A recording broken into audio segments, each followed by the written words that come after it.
Bonsoir à tous, soyez les bienvenus à cette édition du 20h au sommaire de l'actualité. À chaque pluie et dégâts, si à Dakar, les populations se plaignent de quelques désagréments. Dans le monde rural, les pertes sont plus importantes. À Minam, dans le département de Koungheul, les intempéries ont emporté 200 cases et des dizaines de chèvres. À quelques jours de la Tabaski, le mouton demeure la grande hantise des chefs de famille. À Tamba, le bélier se fait rare et coûte cher. Pourtant, des camions remplis de moutons passent par cette ville pour rallier la capitale. La page internationale, les sports et la revue africaine également au menu de ce journal.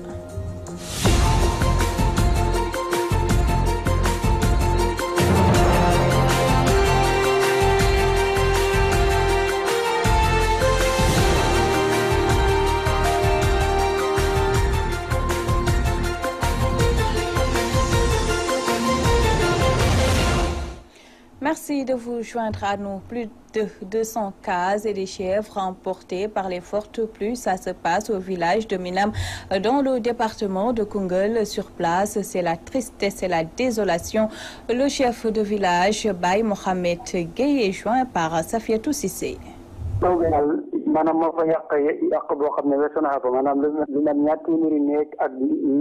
La pluie a causé beaucoup de dégâts, évalués à plus de 240 cases qui ont été détruites. C'était auparavant 220, mais vu la situation, quelques autres se sont endommagés, portant le bilan à 240. Il y a même des propriétaires de maisons qui passent la nuit à la Belle Étoile ou bien trouvent refuge quelque part. Et la pluie a même tué des animaux, quelques 5 chèvres même ou plus. Et la pluie a trouvé le village dans une situation de précarité extrême, d'autant plus que l'année dernière, ceux qui ont cultivé le mil, 95% n'ont pas pu. Nous en appelons à l'aide du chef de l'État Macky Sall, au préfet, au gouverneur, à toutes les autorités de Koungheul pour qu'ils nous viennent en aide.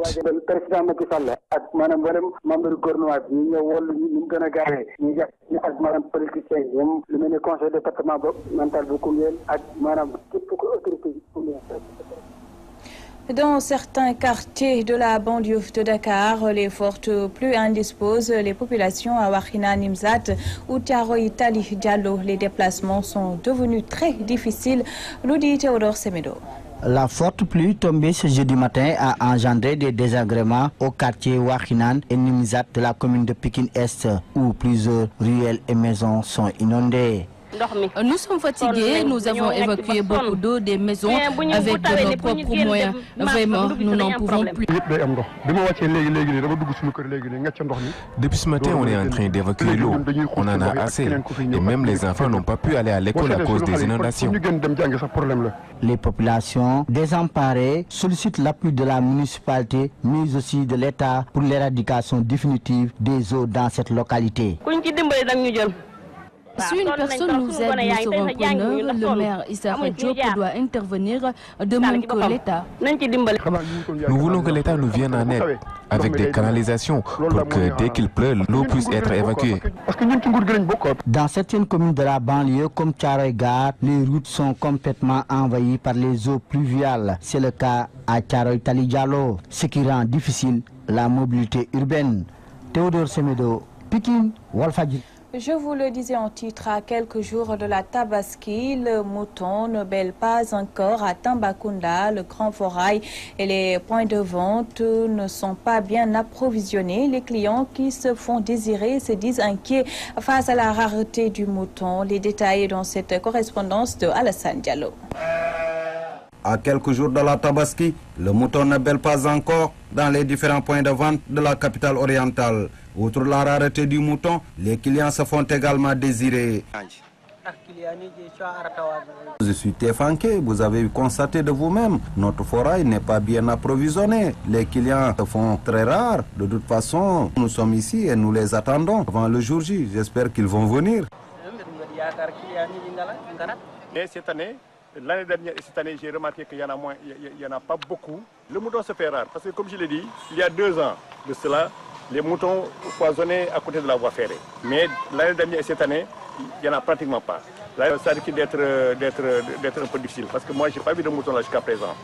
D'après certains citoyens rencontrés, les prix sur les quelques rares moutons disponibles dans les forails ont atteint des proportions jamais égalées en plus de la conjoncture.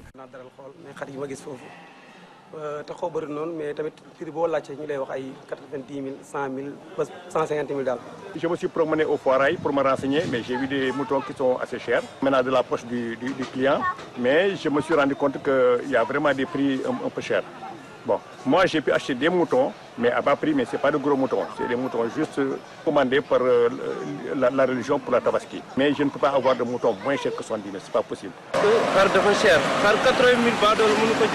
À ce jour, des camions remplis de moutons en provenance du Mali traversent la ville de Tambacounda pour approvisionner l'intérieur du pays. Une situation qui inquiète des pères de famille.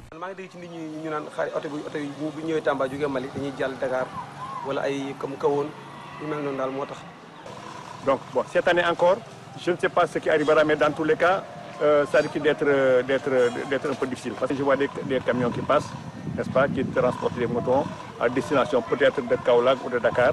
Je sais qu'il y a aussi des Maliens qui sont venus ici, qui ont amené des moutons, mais qui les ont transportés vers les marchés de Misra, vers les marchés de Birkilan, et peut-être au-delà de Kaolack ou au-delà. Face à la rareté des clients, des TF1 questionnent les rues de Tambacounda à la rencontre d'éventuels acheteurs. À l'heure actuelle, les prix varient entre 125 000 et 80 000 francs CFA. Alassane Diallo, Tambacounda, Radio-Télévision Walfadjri. Alassane Diallo, Sénégal, Tabaski rime avec grosses dépenses et ce sont les pères de famille polygames qui sont les plus touchés. Certains d'entre eux sont obligés de s'endetter lourdement pour satisfaire femmes et enfants. C'est un reportage de Fatou Bintou Diouf. La préparation de l'Aïd el-Kabir, appelée Tabaski au Sénégal, hante le sommeil des hommes polygames. La fête de Tabaski nécessite de grosses dépenses. Eux qui ont 2 à 4 épouses en savent quelque chose. Si vous n'avez pas les moyens financiers, il vous serait impossible de subvenir aux besoins de tous. La charge pourrait ne pas être lourde, c'est mon humble avis. Je pense que chacun doit se contenter de ce qu'il a, vivre avec les moyens du bord. Et pourtant, acheter un mouton pour chaque femme n'est pas obligation. Un homme polygame doit prendre toutes ses responsabilités, car l'homme est le chef de la famille, alors il ne doit pas se laisser diriger par les femmes qui peuvent pousser à commettre l'irréparable. C'est une obligation dans la religion, à moins que tu sois pauvre. Mais je pense que le mieux serait de sortir ça sous forme d'aumône pour ceux qui n'ont pas les moyens d'en acheter. Surtout en cette période de crise et à la veille de la rentrée scolaire où les obligations parentales sont nombreuses. Il faut bien calculer et limiter les grosses dépenses, car la fête de Tabaski, c'est juste une journée. Et après, tu risques de te retrouver sans sous et en plus avec des dettes. Après la fête de la Tabaski, il y a la rentrée scolaire qui s'annonce. En plus d'autres obligations, les polygames doivent prendre ça en compte. Il y a beaucoup d'obligations, beaucoup d'événements qui attendent les pères de famille. Donc mieux vaut faire doucement avec cette fête de Tabaski et ne pas trop dépenser. L'engouement constaté à l'occasion de la Tabaski au Sénégal montre l'importance de cette fête musulmane. Ainsi, bon nombre de pères de famille polygames s'endettent lourdement dans le seul but d'offrir une bête à chaque épouse. Fatou Bintou Diouf, en politique, Benno Bokk Yakaar n'a pas encore avalé la pilule de la défaite à Kédougou. Les responsables en conférence de presse se veulent clairs. C'est le candidat du parti qui a été sanctionné, mais pas l'APR et ses alliés, précisent ces maires de communes rurales. À Kédougou, Soli Bouramadabo. La défaite de Benno Bokk Yakaar aux législatives passées dans le département de Kédougou reste encore fraîche. Dans des mémoires en journée d'évaluation, les maires de ces communes rurales du département retiennent que ce n'était pas la coalition qui a perdu, mais plutôt leur candidat qui a été sanctionné par des populations. Ce qui est ressorti de l'évaluation qui a été faite au niveau des différentes communes, c'est que les populations donc, de Kédougou n'ont pas voté contre la coalition Benno Bokk Yakaar, mais les populations ont voté contre le candidat. Et aujourd'hui, si nous sommes là, c'est compte tenu du fait que l'évaluation qu'on a eu à faire dans les différentes communes nous rassure. Parce que les populations, dans son ensemble, nous a dit nous sommes à l'APR. Nous étions à l'APR, nous sommes à l'APR et nous resterons à l'APR.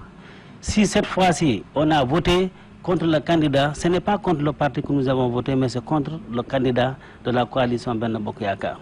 Accusés d'avoir utilisé les moyens du parti contre la coalition, ces maires sortent de leur mutisme et chargent leur candidat. On nous a toujours accusé, les maires, comme quoi on a reçu les moyens du parti, on a voté contre le parti. Mais le candidat, lui, en tant que candidat, c'est dire donc lui aussi il a voté contre le parti parce que lui aussi il a reçu des moyens. Et pourtant il a perdu l'ensemble des bureaux de vote de sa commune, dont le bureau de vote là où il a voté. Ce n'est pas l'argent. Si l'argent faisait gagner quelqu'un, je pense qu'Abdoulaye Wade n'allait pas quitter en 2012. Nous sommes tous d'accord sur ça. Il n'a qu'à enlever tout ce qui fait que les gens le détestent. Il n'a qu'à jeter là-bas. Il va voir si les gens ne vont pas l'aimer. Mais dire que les autres là, nous, ça ne nous dérange pas. Les alliés, le candidat et d'autres encore, qui ont reçu l'argent dans la commune de Kédougou et qui n'ont pas pu décrocher un seul bureau de vote. Mais quand même, c'est contradictoire. Et dire aujourd'hui, ce n'est pas eux, c'est nous les maires, entre parenthèses, ruraux. Ça, je ne peux pas l'accepter, moi. Allez-y à Kédougou, il y a combien de responsables politiques du Benno Bokk Yakaar? Et le Benno perd même aucun bureau de vote. Au moins pour se justifier vis-à-vis des responsables politiques. Aujourd'hui, il ose s'arrêter pour dire non, ce sont les maires. Les maires sont toujours dans le Benno et nous resterons toujours dans le Benno. Pour terminer, il demande à Moustapha Guirassy, actuel député du département, de venir travailler aux côtés du président pour l'intérêt de la région. De retour de Bandafassi, Solou Bramadabo, Ablaye Fall pour la radio-télévision Walfadjri. On passe maintenant à l'actualité internationale qui nous mène au Brésil, en Angola, mais on commence par la Sierra Leone où 810 personnes sont toujours portées disparues après les inondations. Une synthèse de Issatine.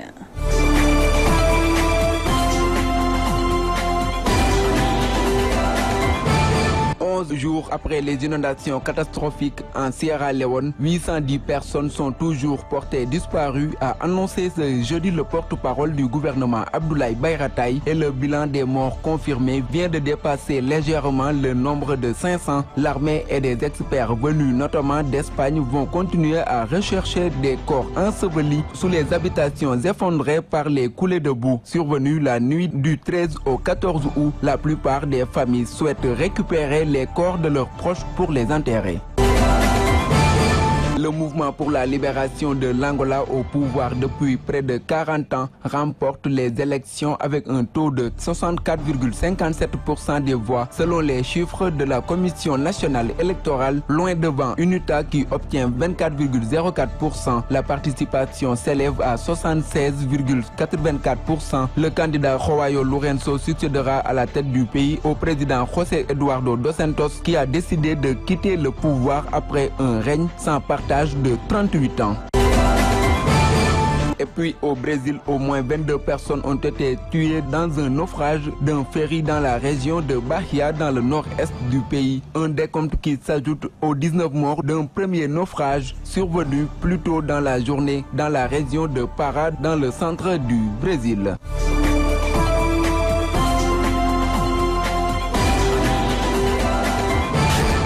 Oui, par rapport au match, ce qu'il faut retenir déjà.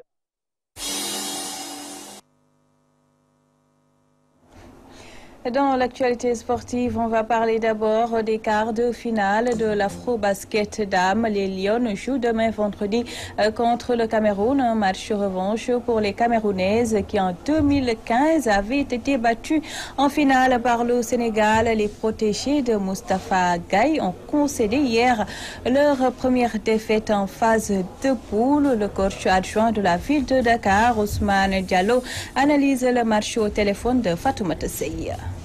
Oui, par rapport au match, ce qu'il faut retenir déjà, c'est d'abord féliciter l'équipe nigérienne et féliciter l'équipe nationale du Sénégal qui n'a pas démérité. C'était un match très très défensif. On a vu, c'était les meilleures équipes qui marquaient plus de 70 points dans ce tournoi. Ils ne sont pas arrivés à 60 points, des deux équipes. Donc c'était un match très défensif. Maintenant, ce qu'on retient, c'est que la gagne était importante pour la première place, parce que l'équipe qui a terminé premier va rencontrer quatrième de l'autre poule pour les quarts de finale. C'est ça qui était important. Mais c'était un match sans enjeu. Sans enjeu parce que c'était les deux équipes qualifiées. Maintenant, les enseignements qu'il faut tirer, c'est une bonne défaite pour le Sénégal. C'est une défaite positive. C'est une défaite qui va permettre à l'équipe de pouvoir voir beaucoup de choses, pouvoir corriger beaucoup de choses et préparer le futur. Parce que l'objectif, c'est l'objectif qui est important. L'objectif, ce n'était pas de gagner coûte que coûte Nigeria, c'est que l'équipe progresse de match en match pour pouvoir au moins conserver le titre de champion, le titre. Moi, je pense que c'est ça qui est important. En football, Ligue européenne des champions, le Real de Madrid, double tenant du titre, remet son trophée en jeu. Le tirage au sort des phases de groupe effectué ce jeudi annonce des confrontations explosives, notamment PSG, Bayern Munich ou encore Juventus, Barcelone. La présentation des 8 poules avec Ibrahim Ndiaye.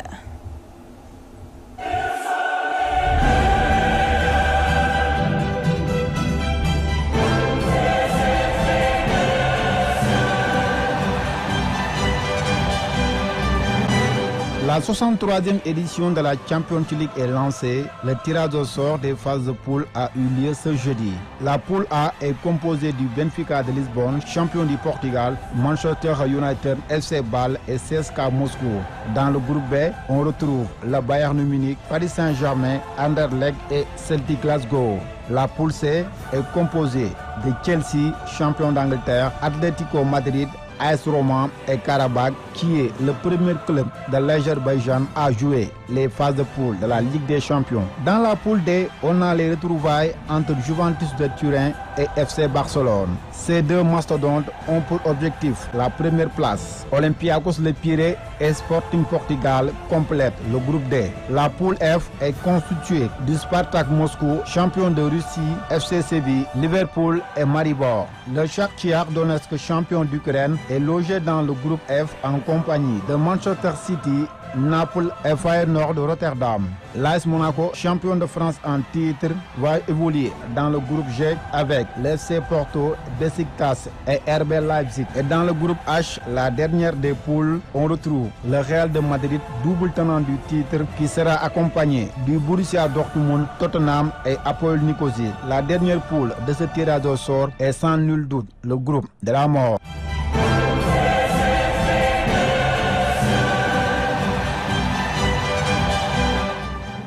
Ibrahim Ndiaye, on en vient maintenant à la revue africaine, une présentation de Safiatou Sissé. Bonsoir. En cette période de fortes pluies, les catastrophes naturelles n'épargnent pas le continent et la presse africaine en parle. Après la Sierra Leone et la Guinée-Conakry, c'est la République démocratique du Congo qui est touchée. Jeune Afrique aborde la question et déclare qu'une délégation du gouvernement congolais est attendue ce jeudi à Tara, dans le nord-est du pays, où un glissement de terrain a fait une quarantaine de morts et au moins 200 disparus le 6 août dernier, selon un nouveau bilan officiel. Un bilan qui n'est que provisoire, précise mon confrère. En Algérie, El Watan revient sur les appels lancés à l'armée par certains acteurs qui demandent à la grande muette d'intervenir dans le jeu politique. Appel à l'intervention de l'armée algérienne, le Nyat de Gaïd Salah, titre El Watan. Le journal algérien informe que les appels de certains acteurs politiques et de la société civile en direction de l'armée lui demandant d'intervenir dans le jeu politique sont pour l'instant sans réponse. Pour la deuxième fois en moins d'une année, Gaïd Salah, le chef d'état-major de l'armée, a exprimé publiquement la volonté de l'institution militaire de rester dans son cadre institutionnel et à demeurer fidèle à son chef suprême, à savoir le chef de l'État. Si en Algérie, c'est l'armée qui est invitée à intervenir dans le jeu politique, au Togo, c'est plutôt les partis politiques qui veulent faire face au pouvoir de four. Titre IZF. Togo, un regroupement de partis de l'opposition, a appelé à marcher à Lomé les 30 et 31 août pour exiger notamment des réformes politiques. Le combat pour l'alternance politique CAP 2015, regroupement de 5 partis, le Parti national panafricain et un autre regroupement de 6 partis, exige également la libération des personnes arrêtées le 19 août lors des manifestations du PNP réprimées dans plusieurs villes du pays, rappellent nos confrères. Et ici, l'homme est d'ajouter Togo, CAP 2015, G6 et PNP organisent une messe demain pour le repos des âmes des militants tués samedi et de poursuivre la journée de recueillement et de prière décrétée par le CAP 2015. Le groupe des CI et le PNP sera suivi d'une grande messe catholique demain à Lomé. Le CAP 2015, le groupe des CI et le PNP invitent les populations togolaises à observer un recueillement individuel à domicile de 6h à 12h. À 12h30 va commencer la messe catholique à laquelle la population est invitée. Cette messe sera suivie à 13h par la prière musulmane. africaguinée.com quant à lui rapporte qu'au lendemain du limogeage du ministre des Affaires étrangères et celui de la pêche, le président guinéen Alpha Condé a débarqué ce mercredi 23 août 2017. Plusieurs autres ministres. Les ministres déchus sont Luceni Camara, Siaka Bari et Sanaba Kaba. Le décret lu à la télévision nationale indique que M. Ibrahim Kourouma, en service à la présidence de la République, est nommé ministre de la Ville et de l'Aménagement du territoire en remplacement de M. Luceni Camara, appelé à d'autres fonctions. Madame Diaby Mariama Silla, secrétaire générale du ministre de l'Action sociale et de la promotion féminine et de l'enfance, est nommée ministre de l'Action sociale, de la promotion féminine et de l'enfance en remplacement de Madame Kamara Sanaba Kaba, appelée à d'autres fonctions. Monsieur Sanoussi Bantama Sow, ministre conseiller à la présidence de la République, est nommé ministre des Sports, de la Culture et du Patrimoine historique en remplacement de Monsieur Siaka Bari, appelé à d'autres fonctions. Mali, interview exclusive de l'ancien président de l'Assemblée nationale, les réponses du professeur Noukoum aux émissaires de Amadou Koufa. Nous sommes devenus un marché intérieur algérien, rapporte Maliweb. Dans une interview exclusive qu'il a bien voulu accorder à Maliweb, l'ancien président de l'Assemblée nationale du Mali et du Parlement de la CEDEAO, professeur Ali Noukoum Diallo, un des présidents d'honneur de l'ADEMA PASJ, livre les réponses qu'il a données aux émissaires de Amadou Koufa, venus le voir pour tenter de le mettre en contact avec cet influent pêcheur de la région de Mopti et une partie de Ségou. Il aborde également les causes profondes de la crise malienne et commente la décision du président de la République de surseoir à l'organisation de son référendum. L'intégralité de l'interview à lire dans Maliweb. Ainsi s'achève cette édition. Votre rendez-vous du jeudi dîner à Diamono, c'est à 21h avec Ousmane Sen. À vous tous, merci de l'attention. L'information continue sur notre site walfenet.com. Excellente soirée à tous.